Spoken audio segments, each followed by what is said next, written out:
Recently, the former president of Sri Lanka was arrested on charges of corruption. This was no ordinary leader, but Ranil Wickremesinghe, who had tried to manage Sri Lanka's economy during its deep crisis in 2022. However, now that very leader found himself behind bars under anti-corruption laws for the first time. The case dates back to 2023. Wickremesinghe was on an official visit to the US and Cuba. Upon his return, he decided to stop over in the UK, where his wife, Professor Maitri Wickremesinghe, was being honoured at the University of Wolverhampton. It is alleged that this stopover was changed from a private trip to an official trip, and approximately 17 million Sri Lankan rupees was spent from the government treasury. This amount was used for hotel expenses, vehicles, and security arrangements. In court, the prosecution argued the president is not the owner of state funds but merely a custodian. The prosecutors claimed that documents related to this trip were later altered to make it official. Wickremesinghe's lawyers argued that the trip was official and had been approved by the Sri Lankan High Commission in the UK and that his wife had paid for her personal expenses. They maintained that this was all political retaliation. However, the court rejected these arguments.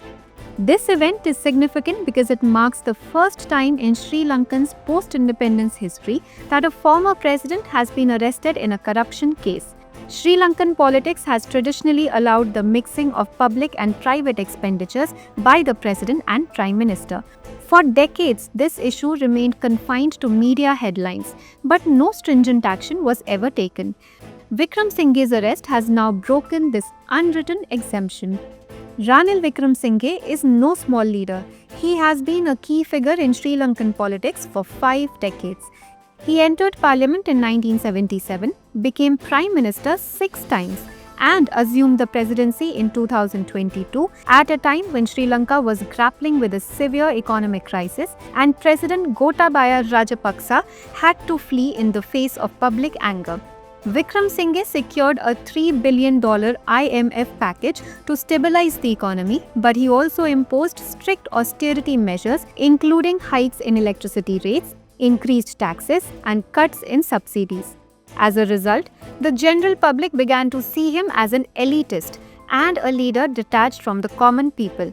This is why he lost the 2024 presidential election to Anura Kumara Dissanayake. Following his arrest, Sri Lanka's politics quickly became divided.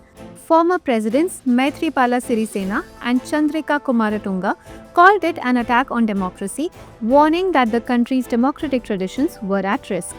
Opposition parties accused the government of using the judiciary to weaken political opponents. On the other hand, leaders and lawyers from the ruling alliance said that the law should be equal for all, stating whether it's the president or an ordinary citizen, if public funds are misused, punishment must follow. Another twist in the saga came when Colombo Magistrate Court granted Wickremesinghe bail on Tuesday, 26 August 2025.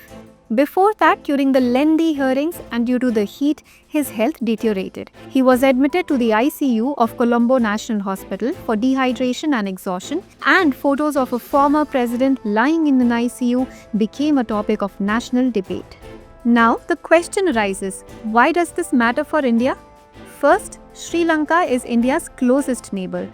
From the maritime border with Tamil Nadu to the security of the Indian Ocean, Sri Lanka's political stability is crucial to India's strategic and economic security.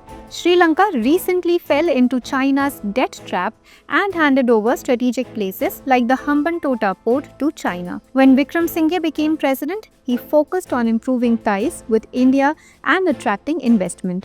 After securing the IMF package, India also played a key role in helping Sri Lanka by providing economic aid, fuel, and food supplies during the crisis. Second, the issue of corruption and accountability is a lesson for India as well. Both India and Sri Lanka have long-standing accusations of misuse of public funds by political families and leaders. However, legal action against those in power has been rare. Wickremesinghe's arrest has sent a signal that now the public across South Asia is demanding stricter accountability from their leaders. This could influence political discourse in India, where corruption is seen as an electoral issue, but punishment for top leaders is rarely observed. Third, this episode will have an impact on regional politics. Sri Lankan voters for an anti-establishment leader like Dissanayake, who campaigned on an anti-corruption agenda. This trend is emerging across South Asia, including India, where the public is now looking for alternatives beyond traditional parties and leaders. The arrest of Ranil Wickremesinghe is not just a political event. It marks a major turning point in South Asian democratic politics. On one hand, it can be seen as the beginning of true justice and accountability, while on the other, it could be a new method of political retribution. However, what is certain is that this event has forced the entire region to think, can top leaders now be brought to justice? Viewers, we conclude our discussion here and note today's question. Corruption and accountability have now become central issues in South Asian politics. Review this statement in the context of Wickremesinghe case. Explain the changing political expectations of the public in India and other South Asian countries.